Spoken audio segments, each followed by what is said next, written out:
नमस्कार साथियों, आपका स्वागत है जय बजरंग इंस्टीट्यूट पर। जैसा कि आप देख रहे हैं कि हमारे पाचन तंत्र के 4 वीडियो अपलोड हो चुके हैं और उसमें आपको सरल से सरल तरीके से हमने पाचन तंत्र को समझाने का प्रयास किया है। और जैसा कि आपको बताया, हर वीडियो में हम आपका रिवीजन करवाते हैं, उसके बाद नया बताते हैं। तो आज हमारा पाचन तंत्र का ये लास्ट वीडियो है। इसके बाद हम दोबारा कल आपका कंकाल तंत्र स्टार्ट करेंगे। तो यहाँ पर सबसे पहले हम देख लेते हैं पुरानी चीज़ों को, जिससे आपका रिकॉल हो जाए। मात्र 2-4 मिनट में आपका रिवीजन करवाऊंगा। तो यहाँ पर क्या होता है, मुखुगा होती है। ये क्या होता है, ग्रासनाल होता है। ये आमाशय होता है। और ये क्या होता है, तुम्हारा अग्नाशय होता है। ये पित्ताशय, ये यकृत, ये बड़ी आंत होती है, छोटी आंत होती है।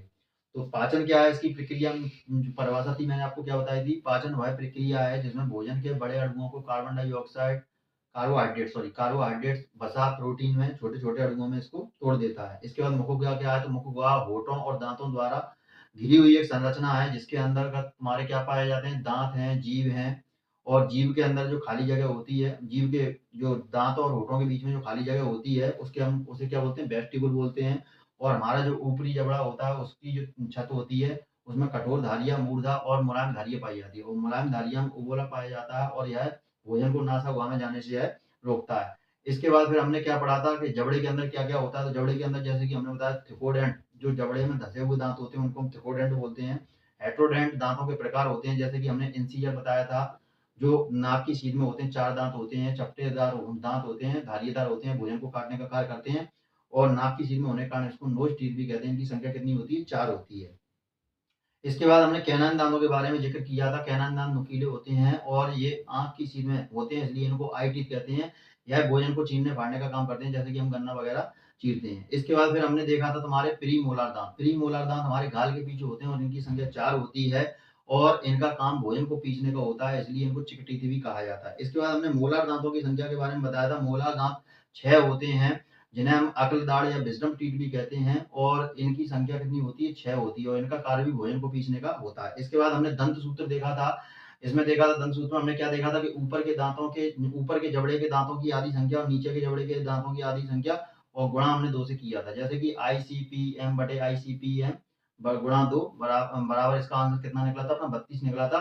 और बच्चों में हमने देखा था तो कितने निकला था, 20 निकला था। यानी कि बड़े में दांत 32 होते हैं और बच्चों में दांत 20 होते हैं। कितने दांत होते हैं बच्चों में, 20 दांत होते हैं। तो इस तरह से हमने दंत सूत्र देखा था। इसके बाद हमने देखा था जो विजडम टीथ होती है, यह एनामल से बनी होती है। कार्बन फास्फोरस से मिली हुई एक संरचना है, जो जीवन में एक बार बनती है और सबसे कठोर भाग यह होता है। इसके बाद फिर हमने देखा था जीभ के बारे में।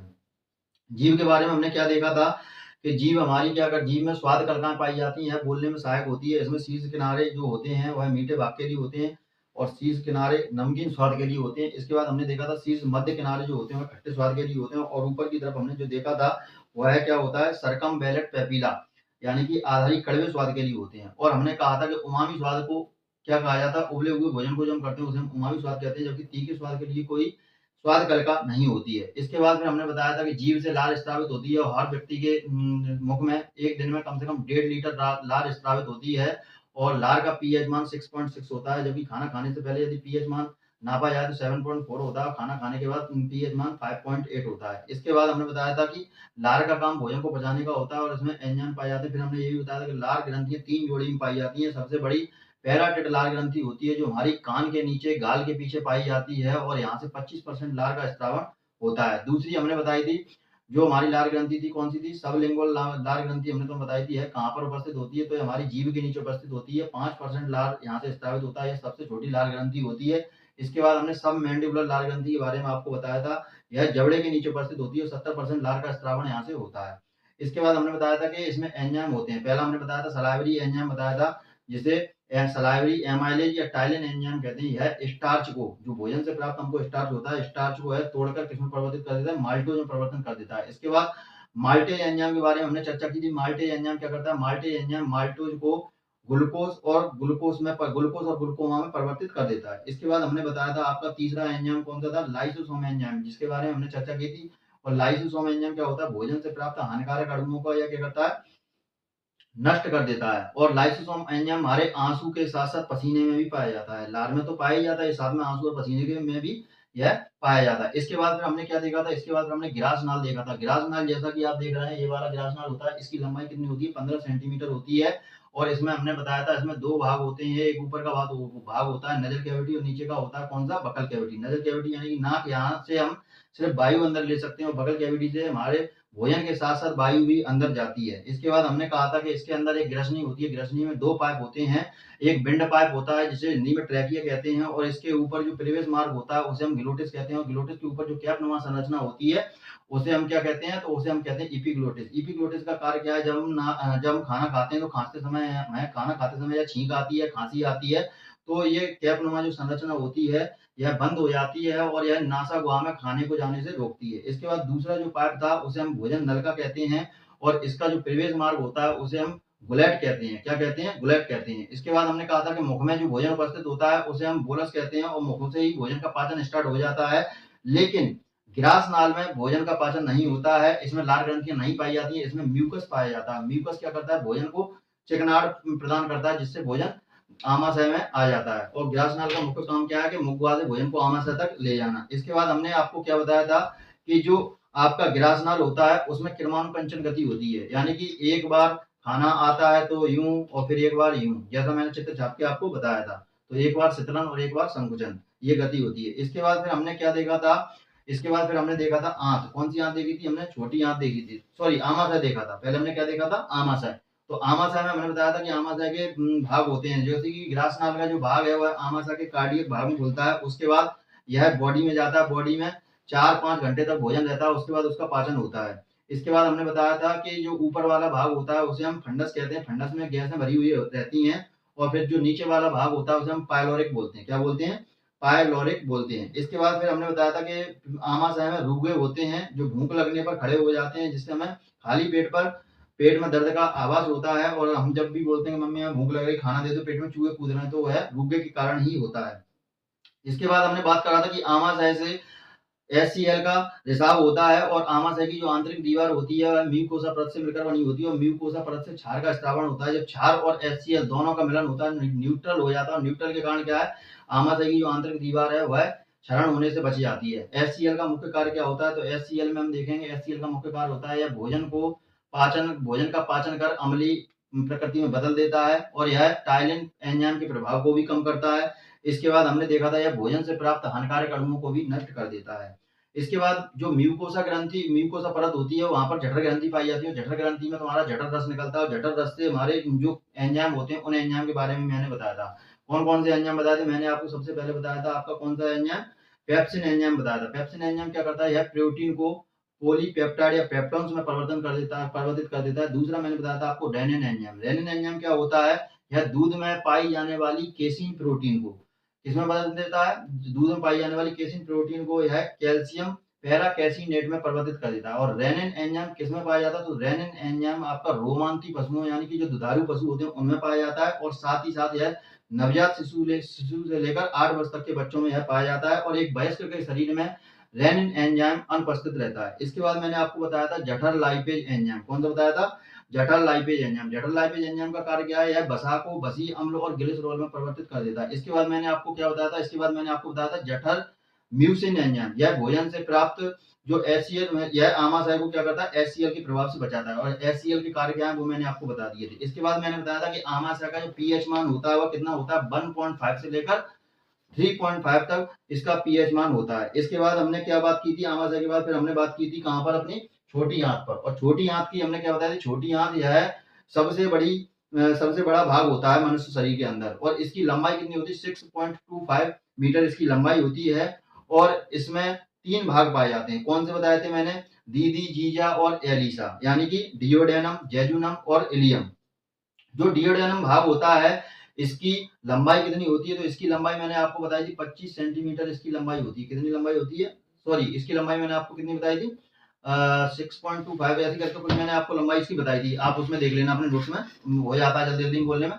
इसके बाद में मैंने आपको बताया था जेजुनम। तो डियोडेनम में क्या होता है, तो डियोडेनम में क्या था, इसमें भोजन का पाचन नहीं होता है, यहाँ से भोजन जाता है और भोजन दूसरे कौन से भाग में जाता है, जेजुनम भाग में। और जेजुनम भाग में क्या होता है, अंतरी ग्रंथि पाई जाती है जहां से अंतरी रस निकलता है। अंतरी रस और भोजन दोनों एक साथ मिलकर छोटी आंत के तीसरे भाग इलियम में पहुंच जाता है, और इलियम में उंगली नुमा संरचना होती है जिसे हम क्या कहते हैं, बिलाई या रसांकुर कहते हैं, और इसमें पेयर पैचेस पाए जाते हैं जो WBC के बने होते हैं और भोजन को अवशोषण करने का यह कार्य करते हैं। यहाँ तक हमने कंप्लीट करने के बाद फिर क्या पढ़ा था हमने, फिर बड़ी आंत पढ़ी थी, और बड़ी आंत में सबसे पहले छोटी आंत में हमने क्या पढ़ा था कि छोटी आंत का जो सबसे लास्ट वाला भाग इलियम भाग होता है, यह बड़ी आंत के सीकम भाग में प्रवेश करता है, और सीकम भाग में क्या होता है, छोटी आंत से जो भोजन अनपचा रह जाता है वह सीकम भाग में जाकर पूरी तरह से पाचन हो जाता है। इसके बाद सीकम भाग से आने के बाद यह बड़ी आंत के किस भाग में पहुंचता है, कोलोन में पहुंचता है। कोलोन में क्या होता है, जल का अतिरिक्त अवशोषण होता है, और कोलोन के बाद यह कहाँ पहुंचता है, रेक्टम में पहुंचता है, और रेक्टम में क्या होता है, जो अपशिष्ट पदार्थ होते हैं वह एनस के माध्यम से यानी गुदा द्वार के माध्यम से बाहर निकाल दिए जाते हैं। उसके बाद हमने बताया था कि बड़ी आंत में, और तुम्हें क्या बताया था, बड़ी आंत में आपने देखा होगा कि बड़ी आंत में हमारा, इसके बाद हमने बताया था कि जो मल होता है, मल का रंग किसके कारण पीला होता है, तो बिलिरुबिन वर्णक के कारण होता है, और मल में जो गंध आती है इंडेल, स्केटेल या एमिनो एसिड के कारण ये गंध आती है। ये हमने सारी की सारी प्रक्रिया पूरी कर ली थी। इसके बाद फिर हमने क्या देखा था, यकृत देखा था। यकृत में हमने कहाँ कंप्लीट किया था, तो यकृत क्या होता है, तो यकृत यह उदर गुहा में डायफ्राम के नीचे एक बनी हुई संरचना होती है जिसमें दो लोब पाए जाते हैं, एक लेफ्ट लोब और एक राइट लोब। लेफ्ट लोब छोटा होता है और राइट लोब बड़ा होता है, और इन लोब्स के अंदर क्या पाए जाते हैं, इन लोब्स के अंदर आपके पाए जाते हैं लॉब्यूल्स, और लॉब्यूल्स के अंदर क्या पाए जाते हैं, हेपेटिक पाए जाते हैं। और हेपेटिक क्या होता है, कोशिका की बनी हुई एक संरचनात्मक इकाई है, और यहाँ से क्या होता है, पित्त रस स्त्रावित होता है, और पित्त रस स्त्रावित होने के बाद कहाँ जाता है, पित्ताशय में जाता है। इसके बाद आगे आज हम कंप्लीट करने वाले हैं। उम्मीद करता हूँ आपका मैंने रिवीजन फास्ट तरीके से अच्छा कराया होगा। अब चलते हैं हम आज के आगे जो टॉपिक हमारा बचा है उसके ऊपर। तो यहाँ पर क्या था, कल हमने पढ़ा था पित्तरस। तो पित्तरस के बाद क्या पढ़ेंगे, इसमें पित्तरस में दो पिगमेंट पाए जाते हैं। एक पाया जाता है आपका विले साल्ट पिगमेंट, और यह किसके द्वारा होता है निर्माण, इसका कोलेस्ट्रॉल संश्लेषण के द्वारा। कोलेस्ट्रॉल यानी कि हमारे शरीर में जो फैट होता है, बसा होता है, उसके कारण इसका निर्माण हो जाता है। दूसरा होता है विले साल्ट पिगमेंट, एक होता है आपका विले साल्ट पिगमेंट, सॉरी ये दोनों एक ही लिख गए हैं, थोड़ा इसको सुधार के आपको बताता हूँ। अब देखो इसमें क्या है, पहला विले साल्ट पिगमेंट है और दूसरा है ओनली विले पिगमेंट। तो ये किसके कारण होता है, बसा और फैट के कारण ये बन जाता है, और दूसरा पित्त वर्णक के कारण। जैसा कि मैंने बताया था कि जो हमारा मल होता है उसका रंग पीला किसके कारण होता है, बिलिरुबिन या बिलिवर्णन के कारण होता है। तो ये हमने बता दिया था। इसका निर्माण किसके कारण होता है, जो हमारी रेड ब्लड सेल्स होती हैं उनके टूटने के कारण इसका निर्माण होता है। इसके बाद यकृत दो प्रकार के प्रोटीन का निर्माण करता है, एक होता है आपका हेपेरिन और दूसरा होता है फाइब्रिनोजन। हेपेरिन का कार्य क्या होता है, शरीर के अंदर रक्त को जमने से रोकता है। फाइब्रिनोजन क्या होता है, शरीर में कहीं यदि चोट लग जाती है तो उस समय रक्त का रिसाव होता है, तो वहीं पर यह रक्त का धक्का जमा देता है। तो जैसा कि इसमें लिखा है कि हेपेरिन प्रोटीन क्या है, शरीर के अंदर रक्त को जमने से रोकता है, और फाइब्रिनोजन प्रोटीन क्या है, शरीर में कहीं चोट लगने पर रक्त को जमाता है। इसके बाद यकृत डिटॉक्सिफिकेशन या विषहरण का कार्य करता है। जब हम कभी जहर खा लेते हैं, हमको कोई जहर दे देता है, तो जब हम डॉक्टर के पास जाते हैं तो सबसे पहले हमारे यकृत यानी कि लीवर की ही जांच की जाती है कि कितनी मात्रा में जहर अंदर गया है। इसके बाद यकृत प्रोटीन के उपापचय में सहायक है। प्रोटीन विघटन के फलस्वरूप उत्पन्न विषैले अमोनिया को यूरिया में परिवर्तित कर देता है। क्या करता है यह, जो प्रोटीन होता है उसका विघटन होता है, विघटन यानी कि उसके टुकड़े यानी कि छोटे छोटे अणुओं में जब पहुंचता है तो क्या होता है, विषैले अमोनिया को यूरिया में परिवर्तित कर देता है। लेकिन एक पॉइंट विशेष रूप से आपको ध्यान रखना है, यूरिया को ब्लड से अलग कौन करता है, किडनी, और यकृत तथा मांसपेशियों में भोजन ग्लाइकोजन के रूप में संचित होता है। कैरोटीन प्रोटीन को विटामिन ए में परिवर्तित करता है। यकृत क्या करता है, कैरोटीन प्रोटीन को विटामिन ए में परिवर्तित कर देता है। इसके बाद बात करते हैं आज हम पित्ताशय, यानी कि इसको क्या कहते हैं इंग्लिश में, गोल ब्लैडर भी कहते हैं। पित्ताशय क्या होता है, तो यह नाशपाती के आकार का होता है। जैसा कि आपने नाशपाती फल देखा उसके आकार का होता है। यकृत से आने वाले पित्त रस को यह संग्रहित करता है, जैसा कि हमने बता दिया था आपको कल ही। तो इतना आप नोट कीजिए, डायग्राम को छापिए, आगे का मैं फिर पॉइंट और कवर करता हूं। अब देखिए, अब आया अपना अग्नाशय, जो कि पाचन तंत्र का लास्ट पार्ट है। ये कैसी ग्रंथि है, ये मिश्रित ग्रंथि होती है, और दो प्रकार की इसमें ग्रंथि होती है। मतलब अग्नाशय आपका अंतःस्रावी ग्रंथि भी है और बाह्यस्रावी ग्रंथि। जो अंतःस्रावी ग्रंथि है उसमें हार्मोन स्रावित होते हैं, और जो बाह्यस्रावित ग्रंथि होती है उसमें अग्नाशय रस होता है। और अग्नाशय रस में क्या होते हैं, आपके एंजाइम होते हैं, और ये सबसे बड़ी ग्रंथि है। शरीर की सबसे बड़ी ग्रंथि कौन सी है, अग्नाशय ग्रंथि है। अगर इसमें देखें एंजाइम कौन कौन से, जैसे कि मैंने बताया था, जो प्रोटीन है, प्रोटीन को पेप्टोज में कौन सा बदला, ट्रिप्सिन। ठीक है, ट्रिप्सिन प्रोटीन को पेप्टोज में बदल रहा है। और कीमोट्रिप्सिन होता है, जो केसिन प्रोटीन होती है दूध में पाई जाने वाली। और एक प्रोटीन और, तो केसिन को कौन बदल रहा है, कीमोट्रिप्सिन। केसिन को किसमें बदल रहा है, कैल्शियम पैरा कैसिनेट में। मतलब तुम्हारा एक तो रेनिन एंजाइम होता है, और एक दूसरा एंजाइम कौन सा है आपका, ये वाला, मतलब जो रेनिन एंजाइम और कीमोट्रिप्सिन एंजाइम, ये दोनों ही केसीन प्रोटीन को किस में बदलते हैं, कैल्शियम पैराकैसिनेट में। इसके बाद लाइपेज एंजाइम, जैसा कि मैंने आपको बताया था, ये क्या करता है, वसा को वसी अम्ल व ग्लिसरॉल में बदल देता है, पुराना वाला ही है। एमाइलेज या टाइलिन एंजाइम, जो मैंने बताया था, स्टार्च को किसमें परिवर्तित करता है, माल्टोज में। लेकिन यहाँ पर जो एमाइलेज है यह किसमें परिवर्तित कर रहा है, यह वसा को वसी अम्ल व ग्लिसरॉल में परिवर्तित कर रहा है।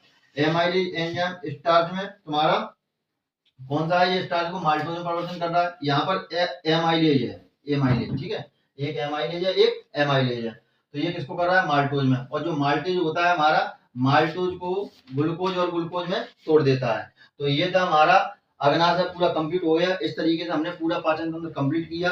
यदि आपको पाचन तंत्र समझ में आता है और वीडियो अच्छा लगता है तो एक प्यारा सा कमेंट जरूर कीजिए। हम आपके लिए ऐसे ही निःशुल्क सेवा देते रहेंगे।